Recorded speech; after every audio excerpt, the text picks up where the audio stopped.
Jake Morrison stood on the bridge of the spaceship USS Horizon. His hands were shaking, but he tried to hide it. Today was the day humans would meet aliens for the first time. He looked out the big windows at the dark space filled with stars. Somewhere out there, alien ships were coming to meet them. Admiral Lisa Carter walked up next to him. She was older and had fought in many wars. Her face looked calm, but Jake could see worry in her eyes. "Are you ready for this, Lieutenant Commander?" she asked. Jake nodded. "Yes, ma'am. The whole world is watching." And it was true. Back on Earth, billions of people sat in front of their screens.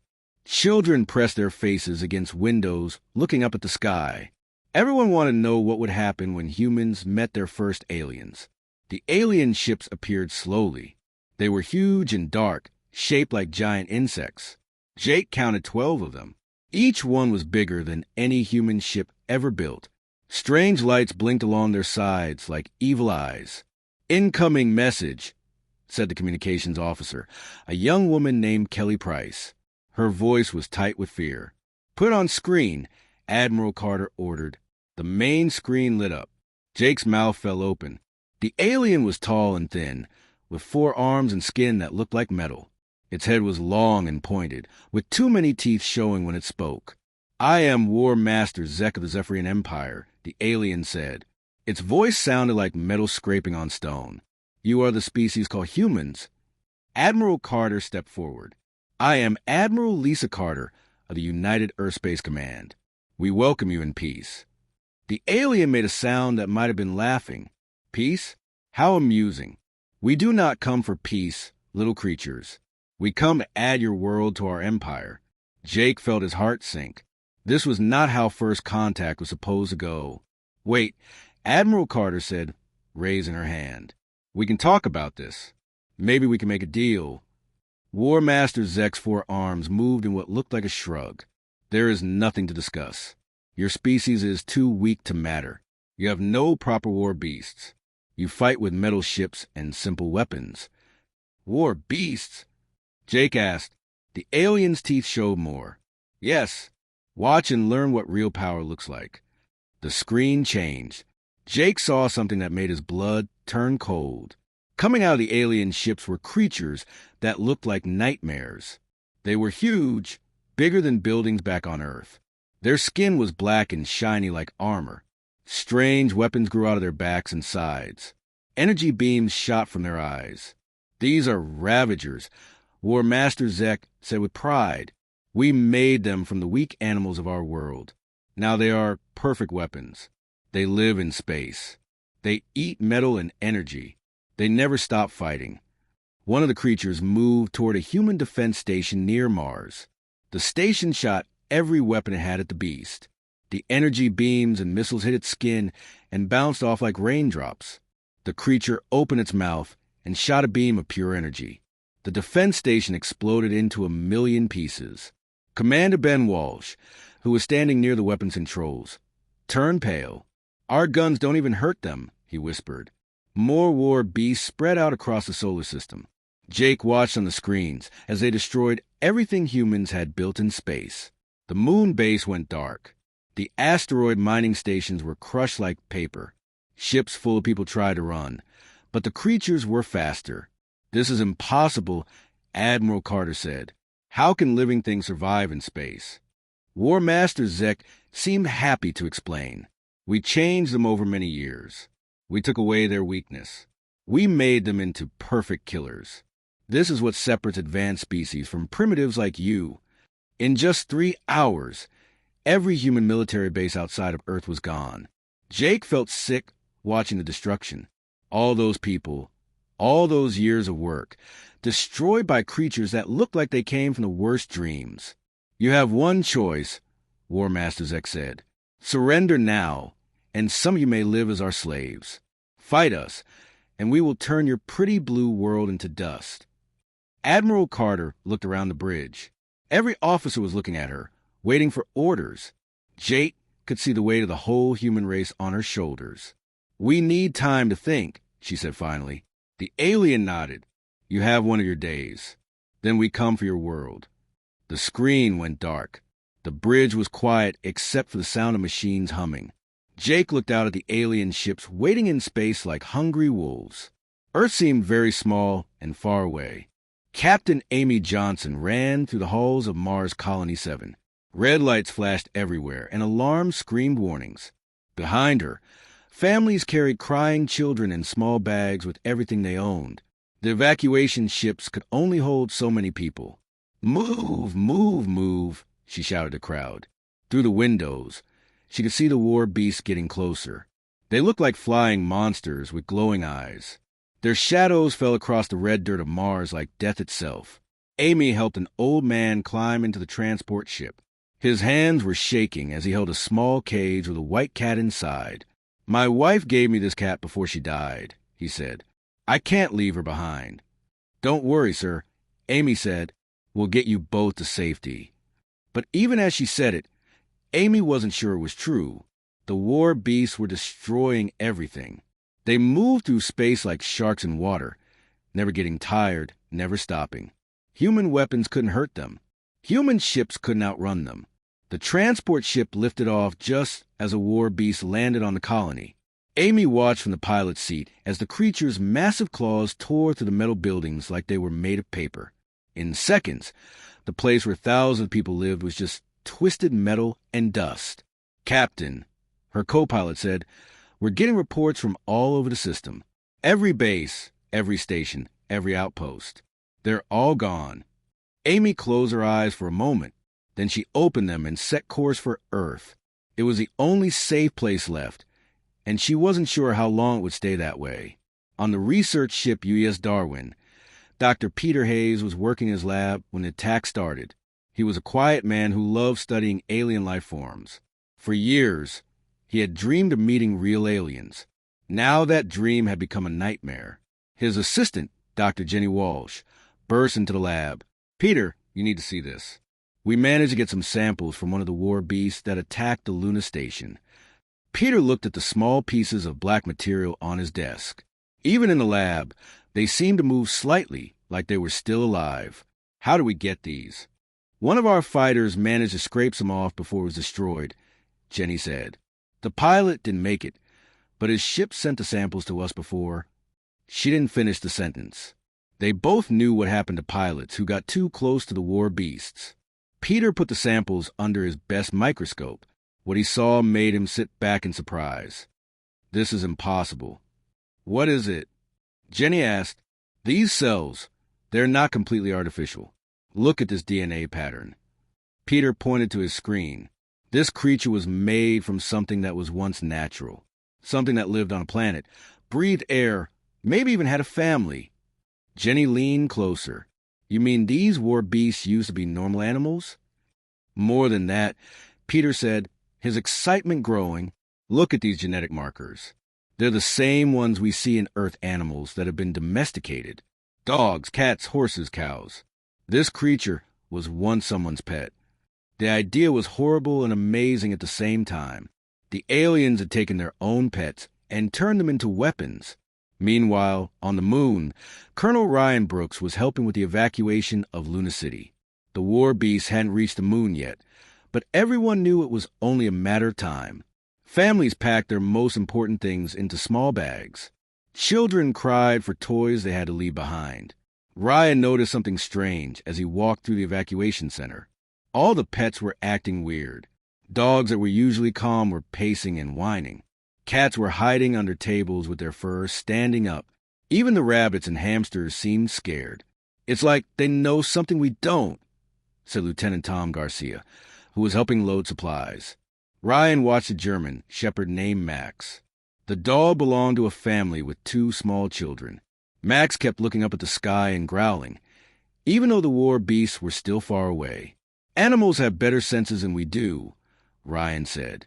"Maybe they can sense the aliens somehow." A little girl with curly hair was sitting on the floor, petting an orange cat. The cat was purring, but its eyes were wide and alert. It kept looking toward the windows that faced space. "Don't worry, Fluffy," the girl said. "We're going to be okay." Ryan hoped she was right, but he had his doubts. The war beasts were unlike anything humans had ever faced. They were alive, but they were also weapons. They were smart, but they only knew how to destroy. How could humans fight something like that? Back on the Darwin, Dr. Hayes was working late into the night. The samples from the war beasts were teaching him amazing things.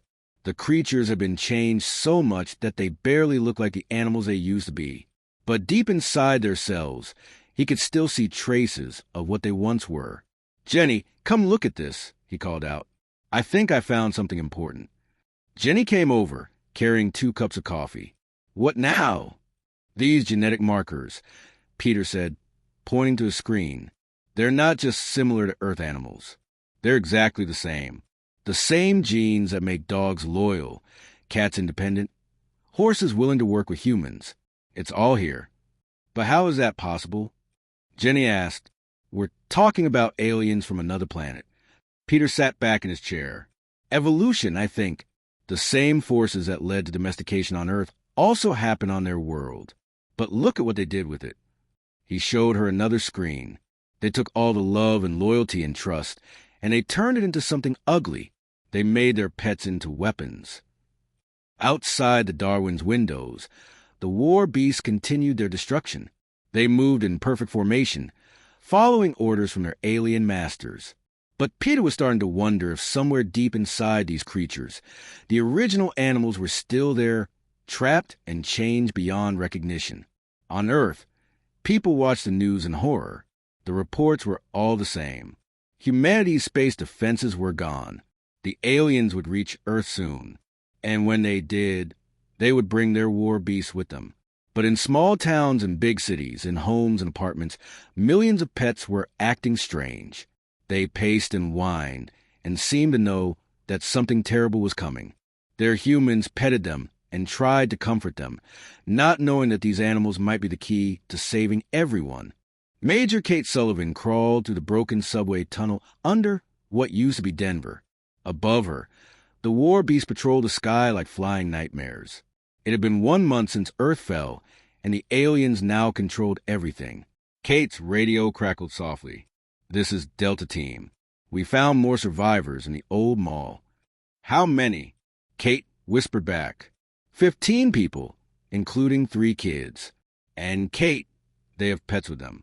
A dog and 2 cats. The animals seemed really upset about something. Kate frowned.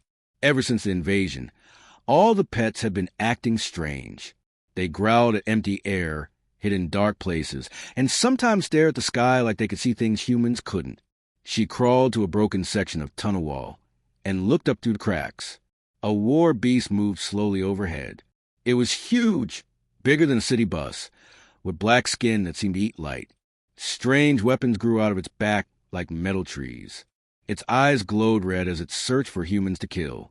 Kate had seen these creatures destroy tanks like they were toys. She had watched them tear through buildings with their bare claws. Nothing human weapons could do would hurt them. Deep underground in the Rocky Mountains, Dr. Helen Torres worked in a secret lab that the aliens hadn't found yet, the place used to study earthquakes. Now it was humanity's last hope for finding a way to fight back. Dr. Peter Hayes was there too, along with his samples from the war beasts. They had been working for weeks, trying to understand how the creatures worked. "Look at this, Helen," Peter said, pointing to his computer screen. "I've been studying the genetic patterns in these war beasts. They're not just weapons. They're animals that have been changed." Helen looked at the data. She was a smart woman who had spent her life studying how animals and humans live together. "These patterns look familiar," she said. "They're the same ones we see in dogs and cats." "Exactly," Peter said. "But here's the really strange part. Watch this." He took a small piece of war beast tissue and put it near a sample of dog hair. Under the microscope, both samples started to glow slightly. "They're reacting to each other," Helen said in amazement. "It gets better," Peter said, "or worse, depending on how you look at it. I think these war beasts were made from animals that were just like our pets. The aliens took creatures that loved them and turned them into weapons." In another part of the lab, a small dog named Rex was sleeping in a corner. He was a mixed breed that Kate's team had found in the ruins of Colorado Springs. The dog had been alone, scared, and hungry, but there was something different about him. Whenever they brought Rex near the war beast samples, He would growl and his fur would stand up. His eyes would change color, going from brown to almost gold. And for just a moment, he would seem bigger and stronger. Rex doesn't like those samples, said Dr. Hayes. But it's more than that. It's like he recognizes them somehow. Sergeant Mike Ford came down the tunnel, carrying his radio, and a cup of coffee made from whatever they could find. He had been talking to resistance groups all over the world. I just got off the radio with teams in London, Tokyo, and Sydney, he said. They're all reporting the same thing. The pets are acting crazy. Crazy how? Helen asked. In London, a house cat named Whiskers killed 3 alien scout drones by herself. The team leader says she moved faster than anything he'd ever seen. In Tokyo, a pack of stray dogs took down one of the smaller war beasts. And in Sydney, a pet bird warned a group of survivors about an alien patrol before they could even see it. Kate looked up from her maps. That's impossible. Our weapons can't hurt the war beasts. That's what I thought too, Mike said. But I talked to the survivors myself. They all say the same thing. When the aliens showed up, their pets changed. They got stronger, faster, smarter, and they all seemed to know exactly how to fight the war beasts. Dr. Torres pulled up another screen on her computer. I've been tracking reports like this for weeks. Look at this map. The screen showed the world with thousands of small dots on it. Each dot was a place where pets had done something impossible. In every single case, the animals were protecting their human families, Helen said. And in every case, they were able to do things they had never done before. Rex woke up and walked over to the group. He was a small dog, maybe 30 pounds, with brown and white fur. But when he looked at the war beast samples, something changed in his eyes. For just a moment, he seemed like something much more dangerous. Peter knelt down and petted Rex. What do you know, boy? What do you see that we don't? Above them, the war beasts continued their patrol. The aliens had divided Earth into sections. Each section was controlled by a huge war beast that served as a command center. Smaller beasts flew around like scouts, looking for humans who were still free. Kay had seen the alien masters a few times. They were tall and thin, with metal-like skin and too many arms. They treated their war beasts like tools, giving them orders and expecting perfect obedience. But Kate wondered if the creatures were really as loyal as they seemed. I have an idea, Dr. Torres said suddenly. What if the war beasts aren't really loyal to the aliens? What if they're just controlled somehow? What do you mean? Peter asked. Think about it. These creatures used to be pets, right? They used to love and trust. But the aliens changed them, forced them to be weapons. What if deep inside, they still remember what they used to be? Mike shook his head. Even if that's true, how does it help us? We can't exactly walk up to a war beast and ask it to remember being someone's pet. But Rex was listening to everything they said. And as he listened, his eyes began to glow that strange gold color again. He walked over to the war beast samples and sat down next to them. For the first time since they had found him, he didn't growl. Instead, he whined softly, like he was sad about something. Rex, Kate said quietly. What is it, boy?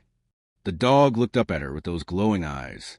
And for just a moment, Kate could swear she saw something like understanding there. Like Rex knew exactly what the war beasts were and what had been done to them. Outside, thunder rolled across the sky. But it wasn't a storm. It was a sound of war beasts flying overhead, patrolling their conquered world. The humans hiding underground didn't know it yet, but the real war was just beginning. And it wouldn't be fought with guns or bombs or spaceships. It would be fought with something much more powerful than any weapon the aliens had ever seen. Dr. Helen Torres couldn't sleep. She had been staring at her computer screen for hours, looking at the same data over and over again. Finally, at 3 a.m, she understood what she was seeing. Peter, she called out, not caring if she woke anyone up. Peter, get in here now. Dr. Hayes stumbled into the lab, rubbing his eyes. Helen, what's wrong? Nothing's wrong, she said, her voice shaking with excitement. Everything's right. I figured it out. The genetic markers, the pet behavior, all of it. She pointed to her screen, which showed 2 DNA patterns side by side. This is from the War B sample, and this is from Rex. Peter looked closer. The patterns were almost identical. That's impossible. Rex is just a regular dog. No, he's not, Helen said. None of them are just regular pets anymore. Look at this data from around the world. Every time a pet protects its human family from the aliens, the same genetic changes happen. The same changes the aliens made to create their war beasts. But the aliens used machines and surgery and years of work. Peter said. Helen smiled. The aliens did it the hard way. But nature found a better way. Love, Peter. The bond between humans and their pets is making the changes happen naturally. As if he heard his name, Rex woke up and walked over to them. But something was different about the little dog. He seemed bigger somehow, though he hadn't grown. His fur looked thicker and darker, and his eyes were definitely that strange gold color now. Rex, Helen said softly, how are you feeling, boy? The dog looked at her with intelligence that seemed almost human. Then he walked over to the War B samples and sat down next to them. This time, he didn't growl or get upset. Instead, he whined sadly, like he felt sorry for something. He understands, Peter whispered. He knows what those samples are. 2 days later, Lieutenant Danny Clark was hiding in the ruins of Chicago with his German shepherd. Max Danny had been a Marine before the invasion. Max had been his partner in the military, trained to find bombs and dangerous chemicals. Now they were both just trying to stay alive. Danny watched through broken windows as a war beast landed in the street outside. The creature was massive, with claws that could cut through steel and energy weapons that could destroy buildings. It was searching for humans, following some trail that only it could detect. Max was pressed against Danny's leg, trembling. But as the war beast got closer, something strange happened. Max stopped shaking. His muscles got bigger. His breathing changed. And when Danny looked into his dog's eyes, they were glowing gold. Max, Danny whispered, what's happening to you?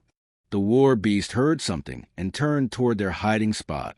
Its red eyes scanned a broken building, looking for signs of life. Danny held his breath and tried not to move. That's when Max did something impossible. The dog stood up and walked straight toward the war beast. Max, no. Danny called out, but quietly. He couldn't let the alien creature hear him. But Max wasn't running toward danger. He was walking slowly, calmly, like he was approaching another dog in the park. The war beast saw him coming and opened its huge mouth, ready to attack. Max looked up at the creature and made a soft, whining sound. Not scared or angry. Sad. The war beast stopped. For just a moment, its red eyes flickered. Something passed between the two animals, some kind of understanding that humans couldn't see. Then the war beast turned and flew away, leaving Max and Danny alone. Danny ran to his dog and knelt down beside him. Max was back to normal size, but his eyes were still gold. What did you do, boy? How did you make it leave?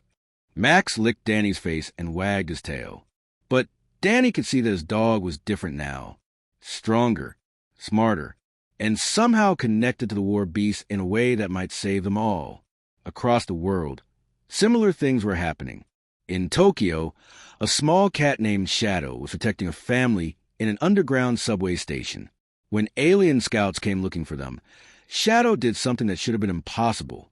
She walked through the solid wall of the tunnel and attacked the scouts from behind. The aliens never saw her coming. In London, a golden retriever named Buddy was helping his human family escape from the city. When war beasts tried to attack them, strange armor seemed to grow from Buddy's fur. Energy weapons that could destroy tanks bounced off him like raindrops.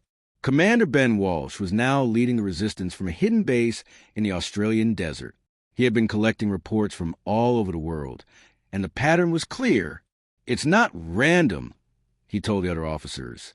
Every enhanced pet has a strong bond with its human family. The stronger the bond, the bigger the changes. Major Kate Sullivan nodded. Rex has been with us for 2 months now. Dr. Torres spends time with him every day, and he keeps getting stronger and smarter. But how is it possible? Asked Captain Amy Johnson, who had arrived at the base the week before. Animals don't just evolve overnight. Dr. Torres joined the meeting, with Rex walking beside her. The dog was definitely bigger now, maybe 50 pounds instead of 30. His fur was thick and dark, almost like armor, and his golden eyes seemed to see everything. The aliens made a mistake, Helen explained. They thought the genetic changes they made to create war beasts were artificial.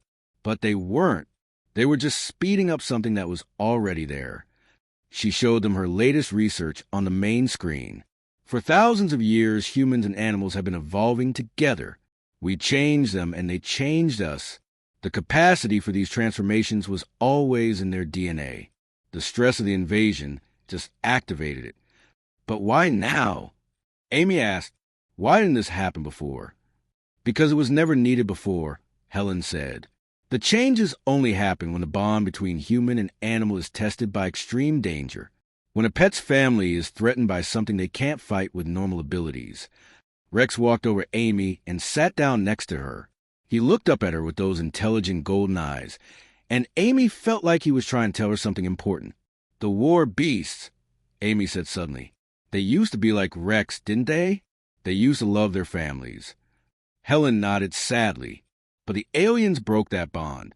They turned love into hate, loyalty into slavery. That's why the war beasts are so powerful, but also so limited. They can only destroy. While our pets are getting stronger because they're trying to protect us, Kate said. Exactly, Helen said. And I think it's just the beginning. The changes are spreading. Every day, more pets around the world are transforming. And they're not just getting bigger and stronger. They're getting smarter, too. Rex walked over to the computer and used his nose to point at something on the screen. It was a map showing where the alien command centers were located. Danny, who had arrived at the base with Max that morning, stared at the dog. Did Rex just show us where to attack? Helen looked down at Rex, who was wagging his tail. I think he did.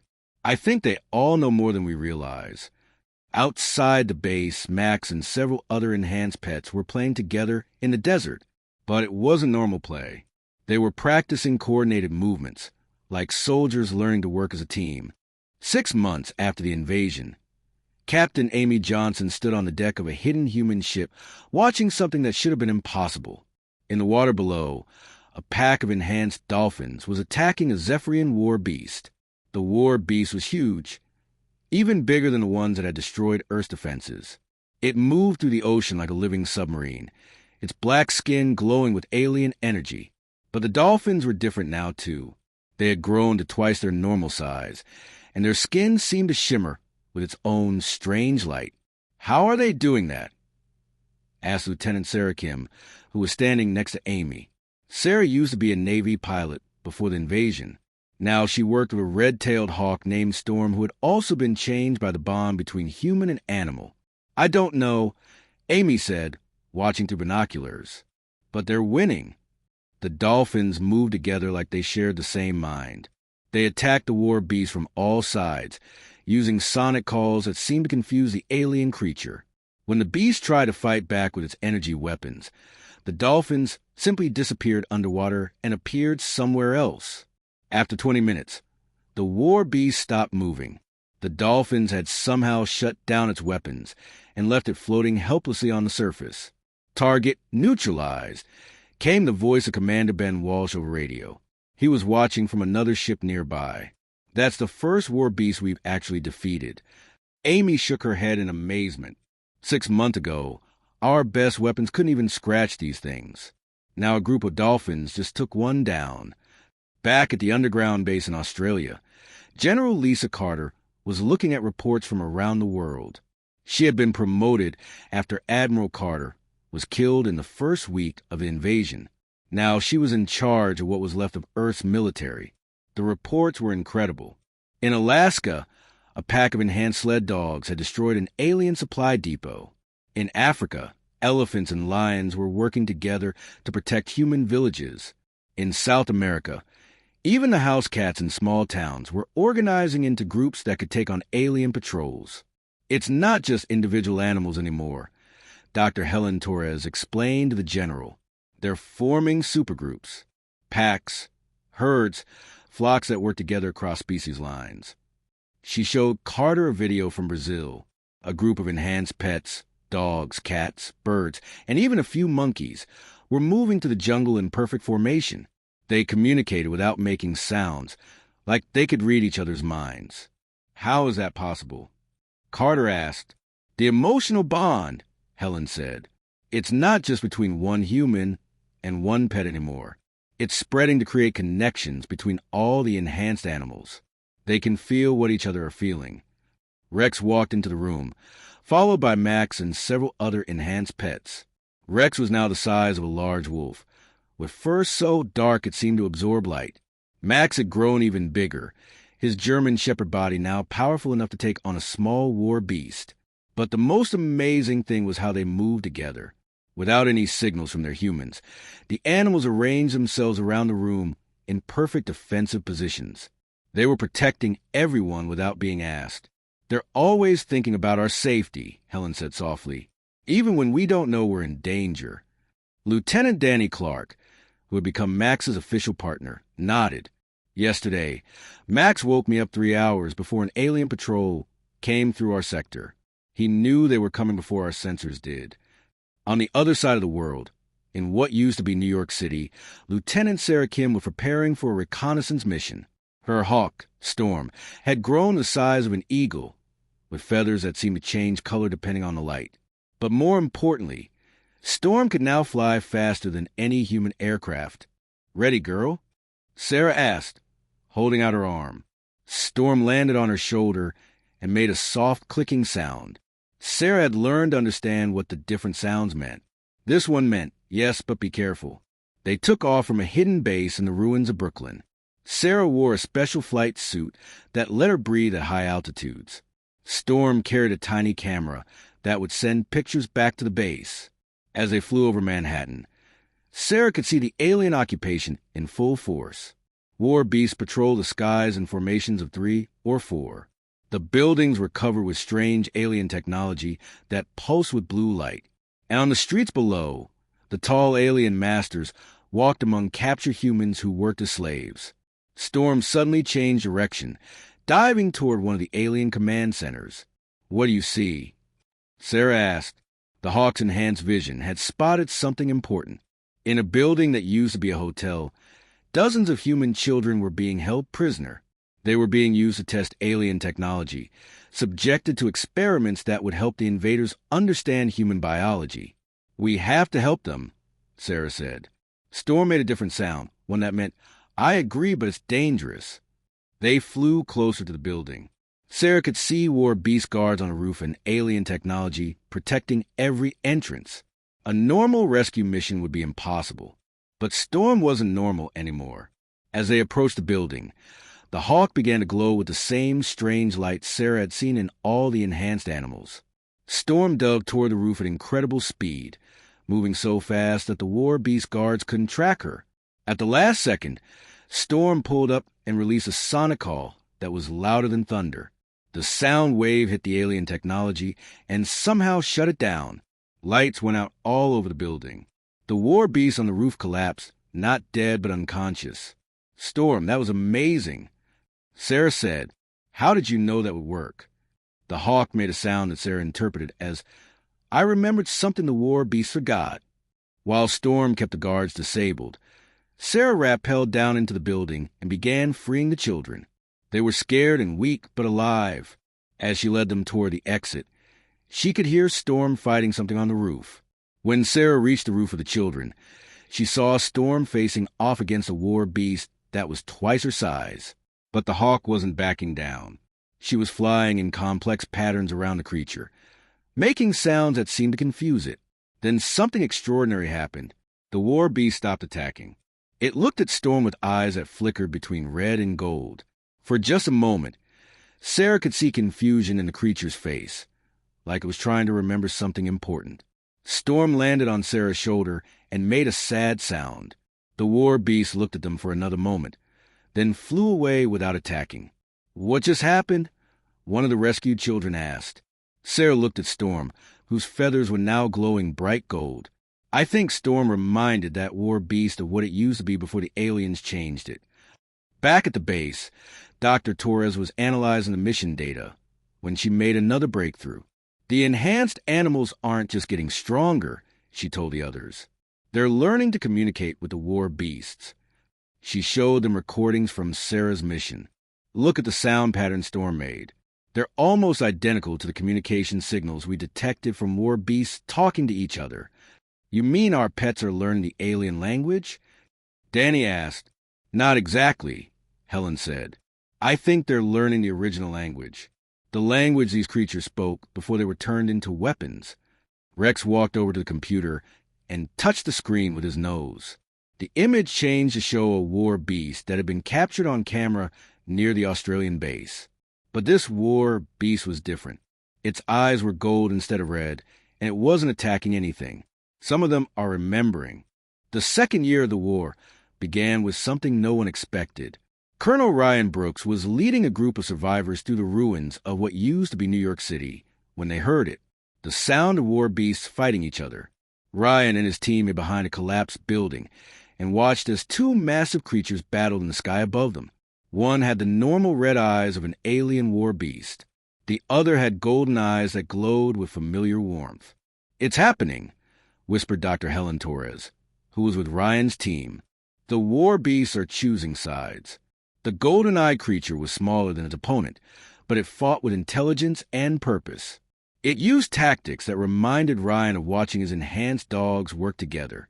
When a red-eyed beast tried to use its energy weapons, the golden-eyed one somehow knew where to dodge. The battle ended when the golden-eyed creature made a sound that was part roar and part something else. Something that sounded like the cry of a lost animal looking for its family. The red-eyed beast stopped fighting. For a moment, its eyes flickered between red and gold. Then it turned and flew away, leaving the golden-eyed creature alone in the sky. It remembered, Helen said with tears in her eyes. It remembered what it used to be. Back at the Resistance base, the enhanced animals were organizing themselves in ways that amazed everyone. Rex, who was now the size of a small horse but still had the personality of a friendly dog, seemed to be their leader. He could communicate with every type of animal, from the smallest enhanced mouse to the largest enhanced elephant. Max worked closely with Rex, serving as a kind of second-in-command. The German shepherd had grown powerful enough to fight war beasts, but he still loved to play fetch with Danny when there was time. They're not just working together anymore, Danny told General Carter. They're thinking together, like they share one big mind. Carter watched as Rex organized a group of enhanced pets for a mission. With just a few soft sounds and movements, he assigned each animal a specific job. The cats would scout ahead using their ability to phase through walls. The birds would provide air support and communications. The dogs would handle direct combat, if needed. It's better than any military unit I've ever seen, Carter said. They trust each other completely. The mission was to rescue a group of humans who were trapped in Philadelphia. The aliens had turned the city into a testing ground for new types of war beasts, creatures that were even more horrible than the original ones. Sarah Kim flew overhead with Storm, who had grown to the size of a small airplane. The Hawk's enhanced vision could see things that human technology couldn't detect. Through their mental connection, Sarah could see what Storm saw. There are at least 50 war beasts down there, Sarah reported over the radio. But some of them have golden eyes. I think they're on our side now. The rescue mission began at dawn. Rex led a pack of enhanced wolves that had once been domestic dogs. They moved through the city streets like shadows, avoiding the red-eyed war beasts while making contact with the golden-eyed ones. Each time Rex's pack encountered a golden-eyed war beast, something beautiful happened. The massive creature would lower its head and make soft sounds, like a dog greeting its owner after a long trip. The war beasts remembered being pets, remembered being loved. Meanwhile, Max and his team of enhanced farm animals created a diversion on the other side of the city. Horses that could run up the sides of buildings charged through the streets. Cows that could break through steel barriers opened escape routes for trapped humans. The aliens tried to respond, but they didn't understand what they were facing. Their red-eyed war beasts were powerful, but they could only follow orders. The enhanced Earth animals could think, adapt, and most importantly, they could love.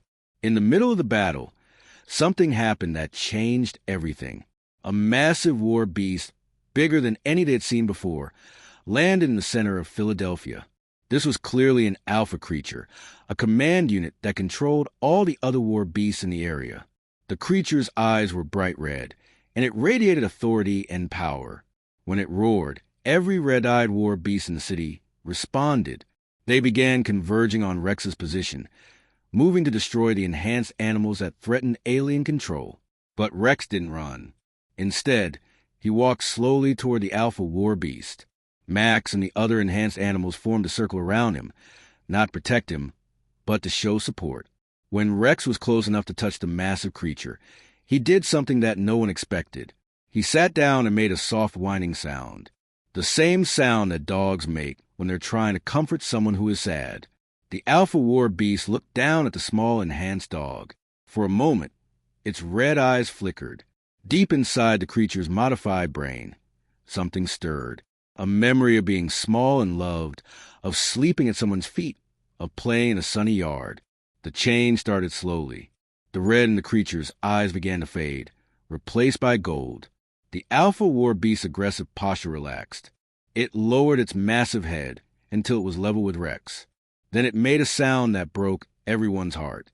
The cry of an animal that had been lost for a very long time and had finally found its way home. Every red-eyed war beast in the city stopped what was doing. The Alpha's transformation was sending a signal through whatever network connected them. One by one, their eyes began to change from red to gold. Within an hour, Philadelphia was free. The war beasts that had been enslaving the city were now protecting it. They used their powerful abilities to repair buildings and help trapped humans escape from the ruins. Dr. Torres studied the data from a mission and made an incredible discovery. The transformation isn't just affecting individual war beasts, she told the others. It's affecting the entire network. Each war beast that remembers makes it easier for others to remember too. How many have changed sides? Carter asked. Over 300 confirmed cases worldwide, Helen said. And the number is growing exponentially. At this rate, half of all war beasts could be free within 6 months. But the aliens weren't going to let their weapons escape without a fight. Reports came in from around the world of alien ships landing on Earth. The invaders were coming in person to regain control of their war beasts. Rex looked up from where he was resting with Max and made a sound that meant determination. The enhanced animals had won their first major victory, but the real test was still coming. The aliens who had turned love into hate were about to face the power of love restored. And this time, humanity wouldn't be fighting alone. They would have an army of creatures who remembered what it meant to be part of a family. The war was entering its final phase, and love was winning.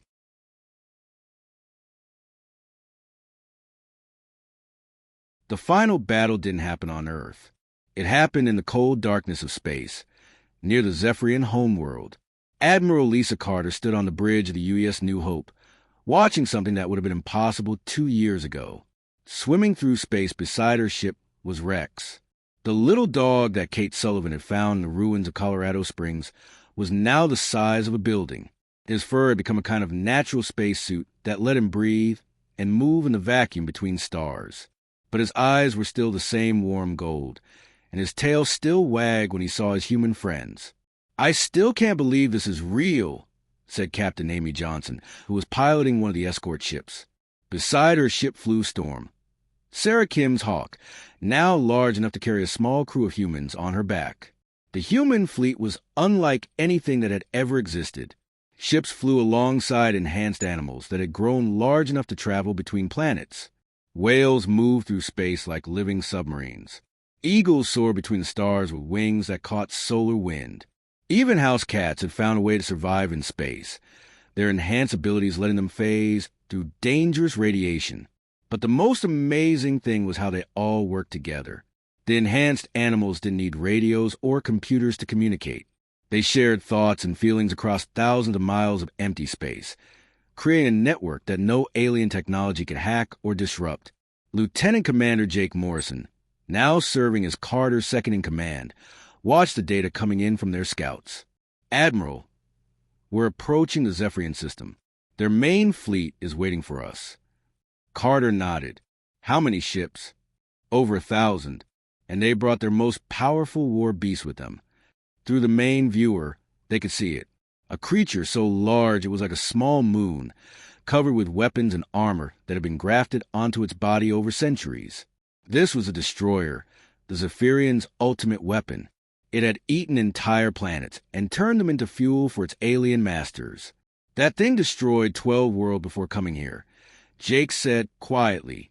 But Rex was looking at the massive creature with something other than fear. He made a soft sound, the same sound he made when accompanying the Alpha War beast in Philadelphia. Even across the vast distance of space, he could sense something important about the destroyer. "What is it, boy?" Carter asked.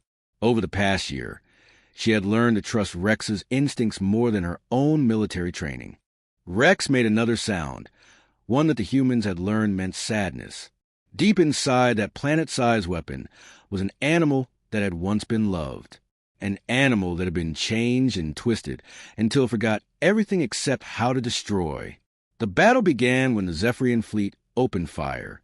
Energy beams that could cut through the strongest human armor flashed across space. But the enhanced animals were ready. They moved in ways that seemed to defy physics, dodging attacks that should have been impossible to avoid. Commander Ben Walsh, now leading a squadron of enhanced dolphins that could survive in space, reported back to the main fleet. The Zephyrians are confused. They're not used to fighting opponents who think with their hearts instead of their computers. The smaller war beasts that stayed loyal to the aliens attacked in perfect formation, but they were met by the war beasts that had remembered their true nature. The space around the Zephyrian homeworld became filled with creatures battling each other, some fighting for conquest and others fighting for love. Max, who had grown even larger than Rex, led a charge against one of the Zephyrian command ships. The German shepherd moved through space like he was running through a field, his enhanced abilities letting him survive anything the aliens could throw at him. When he reached the enemy's ship, he didn't try to destroy it. Instead, he made sounds that the war beasts inside could hear through the ship's hull. One by one, the creatures inside the ship began to remember. Their eyes changed from red to gold. Instead of following alien orders, they turned against their masters. The same thing was happening throughout the battle. Every time one of Earth's enhanced animals made contact with an enemy war beast, there was a chance the creature would remember what it used to be. The transformation was spreading like a virus of love through the Zephyrian fleet. But the real test came when Rex approached the destroyer. The massive creature was so large that it had its own gravity. Its surface was covered with thousands of weapons, all pointed at the approaching Earth fleet. "Rex, don't do it," Carter said into her communicator. "That thing is too dangerous." But Rex had made up his mind. He swam through space toward the destroyer, moving slowly and peacefully. He wasn't attacking. He was just trying to get close enough to talk. The destroyer's weapons targeted Rex, charging up energy beams that could vaporize a moon. But at the last second, something stopped them from firing. Deep inside the creature's modified brain, a tiny spark of memory flickered to life. Rex reached the destroyer's surface and placed his paw against the creature's armored skin. Through that touch, he shared everything he felt. The love of his human family, the joy of playing in sunlight, the comfort of sleeping by a warm fire, all the things that made life worth living. The destroyer shuddered. Its massive body convulsed as memories flooded back. It remembered being small. It remembered being loved. It remembered having a name that its family called it with joy instead of the cold designation the aliens had given it. The change was visible even from space. The destroyer's weapons shut down. Its armor began to shift and change, becoming softer and more natural.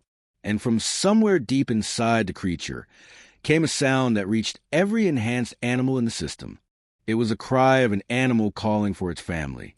Every war beast in the Zephyrian fleet heard that cry, and every single one of them remembered what they had lost. The transformation spread through the entire alien force in minutes. Weapons that had conquered worlds were turned off. Creatures that had been slaves for centuries were suddenly free. The Zephyrian masters tried to regain control of their war beasts, but it was too late. The creatures they had relied on for conquest were no longer willing to fight for hate. They would only fight for love, and only to protect the families they remember having. War Master Zek, the alien who had first threatened Earth, found himself surrounded by his own war beasts. But their eyes were gold now, not red. They looked at him with something he had never seen before: disappointment. "You made us forget," one of the creatures said, speaking for the first time in centuries with its own voice instead of programmed responses. "You made us forget who we were." The war ended not with battle, but with understanding. The Zephyrians realized that they had thrown away the most precious thing in the universe when they turned their companions into weapons. They had gained the power to conquer worlds, but they had lost the ability to love and be loved. The peace treaty was signed on Destroyer's back, which had become a peaceful meadow where enhanced animals from both worlds could play together. Rex, still the size of a building but still the same loving dog at heart, played with creatures that had once been the Zephyrians' pets. Dr. Helen Torres, now serving as Earth's ambassador to the Zephyrian Empire, made one final entry in her research log. "Today we learned that the greatest weapon in the universe isn't technology or strategy. It's the simple act of loving someone and being loved in return. The war beasts came first, but humanity's domesticated nightmares were never nightmares at all. They were dreams of friendship that became real when we needed them most." Jake Morrison stood beside Rex in the meadow that had once been a weapon of mass destruction. The little dog he had met on the bridge of the horizon was still there, just bigger and more enhanced. When Rex looked at him with those warm golden eyes, Jake could see the same personality that had helped save 2 entire species. "Good boy, Rex," Jake said, scratching behind the enormous dog's ears. "You saved us all." Rex's tail wagged with enough force to create a small windstorm. Some things never changed, no matter how big you got or how far you traveled.